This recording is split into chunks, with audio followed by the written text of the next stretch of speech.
Welcome to the first steering committee meeting for Camden County High School for the 2021-22 school year. I'm Dr. Steve Loden, principal of Camden County High School, and with me I have Miss Cynthia Brantley. She's our Title I specialist and our lead teacher for math. And also with us today is Miss Lisa Gleason. She is our CTAE director for the county. We're going to go over some slides real quick of last year's data and some of the highlights that we had. And then Ms. Gleason will go over some of the CTAE data that we had last year and some of our goals for next year. So let's get started and jump right in. Last year, the high school partnered with NMSI. It's the National Math Science Institute. And we partnered with NMSI to try to increase our AP scores in the high school and increase the number of students taking AP exams. What the grant helps us with is it gives teachers resources they can use in teaching their AP classes. They have online lesson plans and all kinds of activities for the students that they can use already created. Teachers can go to training for better strategies to use in their classroom. And the other part of the NMSI program is last year, every student that took an AP exam, after they took the exam, half of the cost of that AP exam was given back to the students by the NMSI group. And then another incentive they did last year, which we were unaware of at the time we signed up with NMSI, but they did give us $18,000 in incentives to give to students. And what they do is they give them to students that generally don't normally take AP classes or students that are in need of financial help. So what we did is we had the teachers pick out students that were from our economically disadvantaged group, the ones that normally don't take the AP exams, and sometimes it is because of money, and awarded them an incentive. They did last year, they did 36 $500 incentives for those students. Again, that is in an effort to increase the number of students taking AP classes and actually taking the AP exam. So it's been a great partnership. I think we've got 2 more years left on our partnership, Ms. Brantley. So we're very excited about being partnered with NMSI. And here's our AP scores for last year. As you can see, our AP scores did increase. 58% of our students are passed with a 3, 4, or 5. That's our goal because that's the scores that the colleges generally take. You can see our number of students did not really go up, but that has a lot to do with the kids that are in these AP classes. They're also paired with dual enrollment courses, and it's hard to talk a student taking an AP exam when they're already getting college credit if they're in the dual enrollment part. But it's one thing to just talk to the students and tell them, hey, this really helps school data. Well, when they're already getting credit for it, it's hard to get them to do it. But our AP scores did go up. One teacher I did want to highlight is Mr. Durr. He teaches our Calculus A and Calculus A, B, and BC. He had 26 students take the AP exam this past year. And with that, he had 2 students that got a 3 on the exam. He had 4 students that got a 4 on the exam, and he had 20 students that received a 5 on the exam. That is incredible scores. So thank you, Mr. Durr, on a phenomenal job. Those scores are tops in the nation, so very, very good with Mr. Durr and his scores. As you can see, our total number of SAT takers was 214. That number is down from years in the past. The Georgia, well, not only Georgia, but colleges throughout the nation are not requiring an SAT or ACT score these past 2 years. So it really has cut down on the number of kids taking the exam. But as you can see, we did our school mean was 1,069. We did increase 8 points from the year before. So our SAT scores did go up. The national average went up 8 points. Our school went up 8 points. Our state went up 32 points. So that was a huge increase in the state of Georgia. So congratulations to all the high schools in the state. But we did increase 8%, 8 points on the exam for SAT. When you look at our ACT scores, we did increase slightly. We had a 21.6 mean score for the school total. It is second highest, as you can see on the slide, from the past 4 years. So we're happy with that. Again, less students have taken the exam. As you can see from 2018-19, half of the students less than half took the exam. And again, it goes back to the colleges are not requiring it, or did not require it, for these past 2 years. So hopefully we'll get those numbers back up and get those scores continuing to increase. Our 2020-21 graduation rate last year was 92%. Did dip a little bit. A lot of different reasons we could throw in there, but the graduation rates dipped throughout the nation this past year. Has a lot to do with virtual learning and losing kids that way. But we're happy with 92%. That's a pretty good graduation rate. So we're proud of that, and Miss Sutton does a great job, our graduation specialist. Next, our dual enrollment classes. Again, 4th year in a row, we led the state in number of students receiving dual enrollment credit. We had 940 students receive dual enrollment credit. When you look at that number, if you're not familiar with our numbers in the past, that is about almost half what we've had in the past. But it's down, as you can tell, we're still number 1 in the state, so it's down everywhere. Last year, we did not allow students that were taking classes virtually to take dual enrollment classes. That was only first semester. Second semester, we did allow them to take dual enrollment credits or classes virtually, worked it out with the college. So our numbers went up, but not like they have been in the past, but we still number 1 in the state, so you can't argue with that. There's the cost saving for parents in Camden County for the students who receive dual enrollment credit.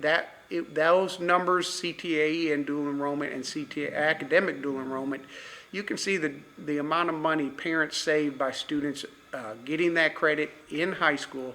They don't have to pay for it when they get to college. So $2,360,000+, that's huge for savings for parents and getting the classes free in high school. So we're happy with that. Next, this slide that's how many students are enrolled in dual enrollment classes currently this year. 710, that's first semester. You can see our first semester number is almost what we had total last year, so we're back up to where we used to be. There's 345 CTAE dual enrollment students and 487 academic dual enrollment. So we're happy for those numbers, getting back to where we used to be. Our biology, we're getting into our EOC scores. We only have 4 EOC tests now. There's 1 per curriculum: math, science, social studies, and literature. So for science, it's biology. And you can see we did dip a little in our overall pass rate. 82.9% was the overall pass rate. But with that being said, we did have half the year last year was virtual. So, all year last year, students had an option to do it virtually. So that could have affected that number, but we did still have an 82.9% pass rate.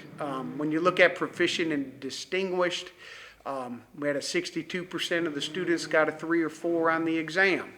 Again, we kind of attribute that little bit of a decrease to the rigor the teachers can have when they're doing virtual instruction. They don't have the hands-on, the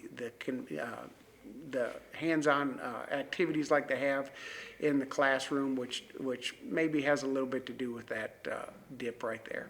So biology, yes, we did have a little dip in both 3s and 4s and our overall pass rate, but we're still happy with what the teachers had to deal with last year and with the virtual option also. So we're happy with those scores, and you're going to see that as we go through all this EOC data. when we drill it down to demographics, a couple of the highlights or lowlights, however you want to look at it. When you look at our level 4s, the amount of rigor in the classroom, the African American population had a 4% level 4s, and the Hispanic population had 16% level 4s. But then when you look at some of the positives with that, 92% of our Hispanic group, they did pass the exam overall. So that's definitely a highlight, and 61% of our African Americans passed. And when you look at our ED is economically disadvantaged, 80% of those students passed the exam. And then our students with disability, yes, I'm happy with 59% of those students passing the exam. So some highs and some lows when you're looking at the demographics when we drill it down. The reason we drill it down to subgroups and different classifications is to see what strategies we need to do to increase the scores. So that's biology. Let's go on to U.S. history. Our pass rate was 90%. Yes, we did dip a little bit, but again, going back to half the students were virtual, well, not half, about a quarter of our students were virtual. That did, we feel, hurt our scores a little bit just because of the rigor you can do over the internet. 3s and 4s, you can see a little bit of a dip there also. 64% of our students got a 3 or 4. That's our goal at the high school, is to increase the rigor in the classrooms and not only get the students to pass the class, but to score at a higher level. But we did have a little bit of a dip, as you can see. But we're still, when you look at that data, when you compare it to like 15, year 16, year 17, we're right there where we used to be, and that's before any virtual or COVID or anything hit the school. So that's still, the teachers did a phenomenal job this past year with everything they had to deal with. Drilling it down to demographics, as you can see, our African American population had 7% of the students get level 4, and 20% or 27% of the African Americans got a 3 or a 4. And then when you look at economically disadvantaged and students with disability, we had an 81% economically disadvantaged passed, and students with disability, 76% of those students actually passed the exam. So great numbers right there with U.S. history. Now we'll go on to, this is our first action plan. I'm going to let Ms. Brantley take these over. So we're going to talk about our action plans, our American Lit and math. We have 2 subjects that are on our action plan this year. American Lit, which is our 11th grade class, and we want to increase the percentage of students getting 3s and 4s from a 60% to a 63%. And as you can see, our last year pass rate dropped down a little bit to 90%. And like Dr. Loden said before, there are a number of things that influence that rate of drop. And once again, American Lit, it did decrease from fiscal year 19 to fiscal year 21, from 69 to 60%. Once again, those same reasons as before from biology and U.S. history. And we'll look at the demographics, and African American, we have a 6% for levels 4, but if you look at the pass rate for African Americans is at 87%, and the multiracial, we only have 0% with level 4s, but a good thing is that the pass rate was at 85%. And so we're still working on goals and objectives to increase those numbers on the levels 3s and 4s. Same with the ED population. And so for ELA department, here are some of our strategies to increase from a 60% to the 63%. And so for strategy 1, we do have contracted tutors that come in throughout the day for small group instruction. We have identified 229 students for the remedial education program that's going to be working Mondays through Wednesdays. And she's going to also highlight the students over there in the Ombudsman Center. We do have remediation tutoring before and after school, at Saturday school, and our new program we're going to implement is called Workout Wednesdays, where teachers stay after school and help our students that are identified to help them increase their percentages on the end of course test. The second strategy is that we're going to administer standard space formative assessments to monitor a student's progress. Once again, we're trying to increase it from the 3% from fiscal year 21 to fiscal years 22. Right now, 2 benchmarks have been administered to date. The right score assessment window opens next week. We're going to also use USA Test Prep and Newsella, and the Common Lit are being used in addition to the teacher-created resources. And here's the data from the first nonfiction benchmark. As you can see, it's about the same for both years, 2021 and 2022. So not a big difference from the first benchmark in this assessment. And here's benchmark fiction number 1. The first one was nonfiction, I'm sorry. And it's an increase, no, it's actually a decrease from 73% to 75%. There's a new assessment they're going to start using in ELA. It's called Right Score. They give assessments, they have data, and it's tools. It mirrors the EOC benchmark so that students can have familiarity with the EOC benchmark. Now here's the action plan for mathematics, and in coordinate algebra, our goal is to increase it from 45% to 48%. And once again, there was a decrease from fiscal year 19 to fiscal year 21, a drop from 88 to 78%. And here's our level of proficient and distinguished students. It also was a drop from 55 to 45%. And once again, we look at the demographics. We see that only 2% of the African American population has 4s, and 9% of the multiracial group has level 4s.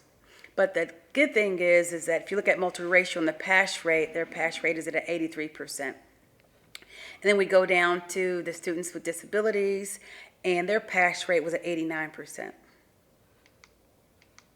So the math department strategies, and we also have the ones as ELA where we remediate the learning in small groups during the day. We have 2 contracted tutors that help us throughout the day. We have identified 221 students for the remedial education program, and our tutors also help at the Ombudsman Center. We also do the before and after school program and Saturday school and the workout Wednesdays, but we do include IXL for our support classes. Our FEV Tutoring program, we've used before, and we have in-service for our teachers this year, which is going to be on today and actually on Wednesday. We have a number of new coordinate algebra teachers that are unfamiliar with this program, so this professional learning development will help them. We plan to begin the service on 9/27 with teacher recommendation, parent requests, and we're going to analyze the students' achievement. And we also administer and monitor frequent student-based assessments. We've only had 1 benchmark thus far, and you can see there was an increase from last year to this year's data. We went from a 51% to 60% for the pass rate on our coordinate algebra benchmark. All right, and this is the overall demographic data for all 4 of the EOCs, which we've pretty much already gone over. But we put this slide on so you can see them all compared to each other. Some of the highlights: students with disabilities, again, in U.S. history, and economically disadvantaged students in U.S. history really, we thought, performed well. And 83% of the REP students with some special need, not special needs, but students with some extra help in American Lit, 83% of those scored or passed the exam. So happy about those numbers right there. Overall, we drill it down to different demographics and different categories just to see where we need to put a lot of our extra help and strategies to improve those scores. Lastly, our last action plan is social and emotional health. And you can see our goal is to raise the number of students, or I'm sorry, lower the number of students who have need emotional and social support. And there's some strategies we use to do that. One of them is getting more kids involved in our SAD club, Students Against Destructive Decisions. One of our goal was to increase that by 30%. And you can see we've gone up from 46 students enrolled in that club to now we have 111 currently enrolled in our SAD club. So we're happy with that. We also monitor our Securely alerts. It's a program that the school uses to monitor use of the Chromebooks and what students are searching, and number of students that you can see that are critical. Critical means that students have suicidal ideology, or they have a plan and they're seriously considering suicide as an option. So you can see on January 22nd of last year, we had 15 critical alerts, students that were critically monitored. This year, as of 9/20, we had 3 critical alerts. 39, so we're monitoring 3 critical students right now, and there's 39 total alerts that were taken, and calling the parents and getting help for the students. So far this year, this is our most recent numbers. We've had 43 critical students this year that were made aware to either through the coming to the guidance counselors asking for help, or through Securely. 27 of those students had suicidal ideations or attempted suicide. 9 admitted to an inpatient facility care this year, and 3 of those security alerts were monitored, are identified by our Securely alerts. So those numbers are pretty alarming. We do have all our counselors are trained, all our teachers are trained in being made aware of and identifying students that might be in need. And so we have one counselor, Dr. Lindsay, who that's pretty much what her full-time job is monitoring these students and talking to them and getting them the help they need. Now we'll go into our CTAE program, and Ms. Gleason. Georgia Department of Education reports CTAE performance data every single year, and the most recent published data is from fiscal year 20. Fiscal year 21 should be coming out sometime the end of fall or early spring. Camden County Schools is required to report out the data and then create a comprehensive local needs assessment, which is on a 2-year cycle, and so we're preparing ours for fiscal year 23 right now. Our first performance target was how many students who are in CTA programs graduate, and you can see the state target was 90%, and Camden County exceeded it at 99.3%. Our next one is the CTAE students, how they perform on the EOCs, and this first one is reading language arts. State target was 70%, Camden County is 94.8%, exceeded again. In mathematics, if a student is enrolled in a CTA program pathway, the state target was 70%, and Camden County exceeded at 91.58%. For science, and once again, these are students who are in CTA pathways. The state target was 70%, and we exceeded at 89.83. The next state target is trying to recruit students in non-traditional CTA concentration program pathways, gender specific. So over there on the right, you can see the different pathways that they categorize for us to meet this performance. And this is something that we've struggled with, but this year you can see that we had 51 students that were categorized as this, and this is the first time that it's the second time we've met it, but we've exceeded it, almost doubling the state target, 6% at 11.14. And then here's just a list of our fiscal year 21 updates and highlights that we have accomplished over the last year. As you can see, the first few are upgrading our CTAE programs, equipments, and labs. We apply for a lot of state and federal grants, which bring in a lot of equipment money for our programs. We've had a lot of success with our ROTC program. We have a state officer in our DECA program for the first time in school history. One of the other great things that we've had this past year is that we have the Camden County High School Teacher of the Year is Miss Samantha Dixon, who is one of our health science teachers who does an outstanding job. And then our end of pathway assessments. Every pathway program has an end of pathway assessment. And the state last year, it was a non-reporting year, but overall we had over a 70% pass rate, which is exceeding the state target for the last several years as well. I'm just highlighting here pathway programs that now have 100% pass rate. And with that, when we prepare our our comprehensive local needs assessment, we have to have goals for our future. Our future goals are to increase our overall pass rate 1% each year for the next 3 years.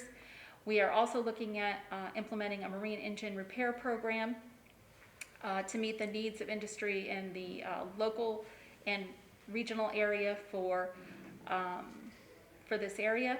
And then facilities and equipment. Our grants bring in a lot of actual equipment for our programs, but it doesn't bring in money for facilities. So we have goals to increase and expand agricultural building and ROTC building space, and also to get trailers for our agricultural program. All right. Lastly, there's a couple things I'd like to bring up. Number one, when we went through all this data, you can see the data did dip a little bit. We've talked as an administrative staff and a curriculum team and tried to figure out where and why these things happened. The data, when you look at it, did not dip that much or significantly. There were small little dips, and when you throw in what the teachers are having to deal with last year, teaching virtual and in-person instruction, the year before, the students the second semester were complete virtual. It's going to take an effect, and you can see, and that's what we feel is part of the little bit of a dip in some of the data. But what the teachers did this past year, to me and our curriculum team, we've discussed it, phenomenal job. We couldn't be more excited about the job they did and the numbers that we achieved here at the high school. So we're very, very positive and very happy with the whole staff at Camden County High School. And here's one of the reasons and a testament to what we did. Camden County High School, according to School Digger, had the highest rating ever since School Digger's been doing their rating system. There were 3 schools in Camden County that received a 5-star rating. That's the highest rating you can get according to School Digger. They were the Camden County High School, St. Mary's Middle School, and Sugar Mill Elementary School. The rest of the schools in the county got a 4-star rating. That's pretty phenomenal. Camden County High School, again, we got our highest rating in school history. And our county, our system was ranked 6th. That's the highest ranking the county's ever had. So with everything going on in the community, that just shows that, and in our country, that just shows that Camden County school system is doing very well with everything that's being thrown at them. With that being said, we really appreciate the effort and the job that the teachers at Camden County High School, and as you can see through Camden County school system, did this past year. So that's our end of our presentation, and we thank you and thank you for your support.